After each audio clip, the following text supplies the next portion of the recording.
Hi students, this is your final beginning module for this online class. In other words, you will have further modules to add on to this one and the others to practice those subjects. But this is your last module of learning a new concept of fractions. So, as usual, you will finish watching this video, but now you'll watch a Khan Academy video instead of my Explain Everything. This is basically the same thing as my Explain Everything videos, but it is just another teacher teaching it this time. So you can have another teacher to listen to instead of me. Then watch the next video of me talking, and then you will be completing your activity.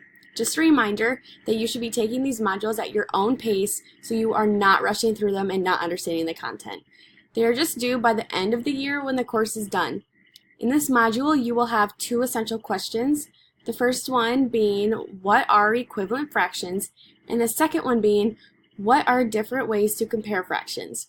In the Khan Academy videos, it will be teaching you an introduction to equivalent fractions. Try to follow along the best you can, as you will be doing some practice when you are done. It is not a big deal if you do not fully understand this material right away, as you can rewatch this video as many times as you need, and we will be completing more practice in the future. Also, keep in mind that equivalent means equal, so we are looking for equal fractions.